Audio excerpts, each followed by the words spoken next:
Hi, I'm Frank A. Lancione. On behalf of the Civil Discourse Club of the Villages, I'd like to welcome you to this podcast where we're looking at cool things about Community Development Districts, CDDs. In this podcast, we're going to focus on amenities. When people talk about the Village's lifestyle, most of the time they're talking about the very many recreation centers, pools, and facilities that we have throughout the Villages. Literally thousands of clubs that you can join. Many activities. Now, the question comes up, who influences what these activities are?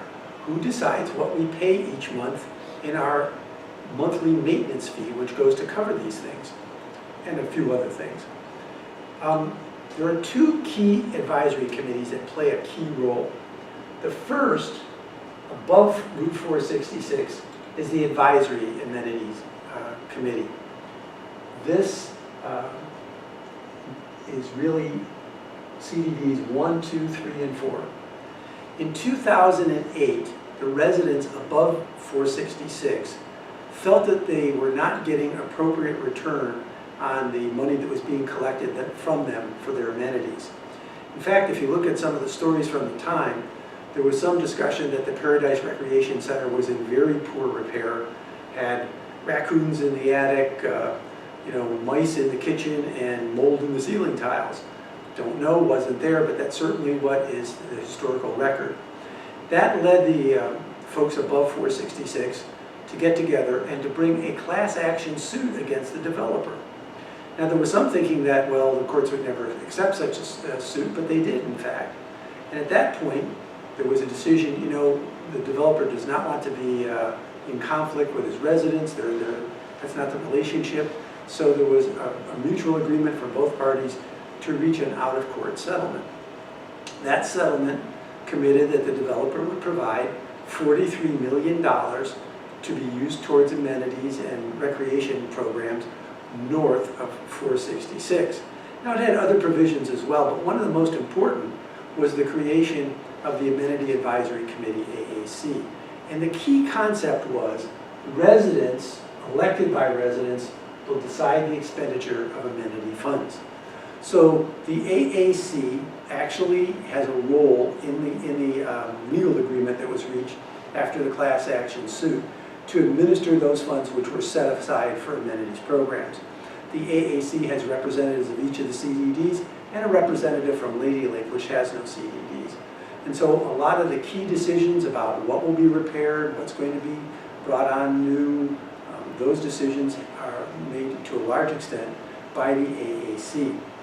Now in 2013, we talked about how south of 466, the Lake Sumter Landing Commercial Community Development District and the district government chartered a project-wide advisory committee, the PWAC. And in other CDDs, we've talked about how the PWAC plays a key role in the sharing of costs among CDDs below 466 for what are considered shared assets. In 2017, the developer sold the amenities south of 466 and the right to collect amenity fees from the developer went to the commercial CDD, in this case Lake Sumter Landing CDD. When that transition occurred, Lake Sumter Landing CDD and the district government asked the PWAC to play an advisory role for amenities similar to the role that's played by the Amenity Advisory Committee north of 466. Now obviously, south of 466 there's no legal agreement, but it is an advisory role. Now what kinds of things are we talking about? Well, the amenity fees that you pay each month, they do cover recreation. They also cover a few things like safety and EMS and first response. So it's not just, that amenity fee is not just recreation, but a lot of it is. And that amenity fee is capped. Currently it's, I believe, $155. So one of the first decisions is, if that cap is reached and there's a decision that it needs to escalate faster than the consumer price index, which is what the agreement is, what should the new cap be? So that's a very important role. Within that cap, different people pay different rates. If you buy a new house, you pay the highest one. But if you've been in your house for a while, you escalate from whatever your old one was.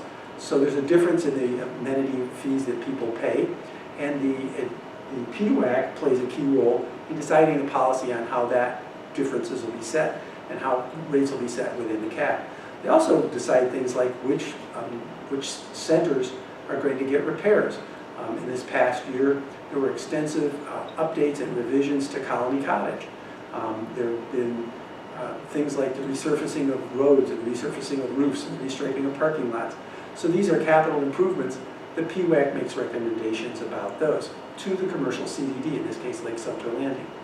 Now you might say, well, gee, these guys above 466, they're actually administering a real court settlement. They have real teeth, but below, it's just advisory.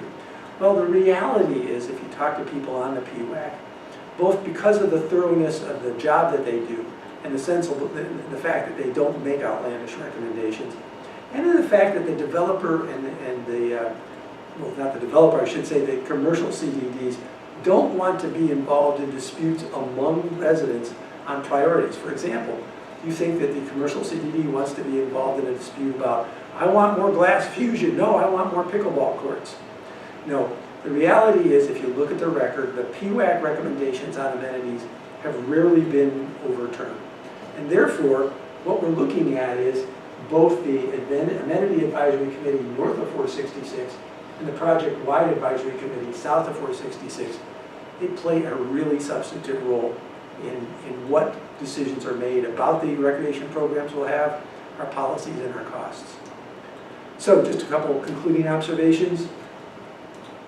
AAC, that was an actual court case.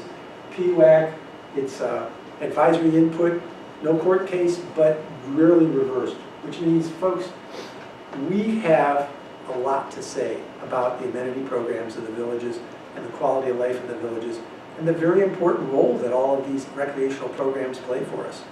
The residents that we elect have a direct input to decisions about it. So another fact about CDDs, it's kind of cool, and thank you for listening.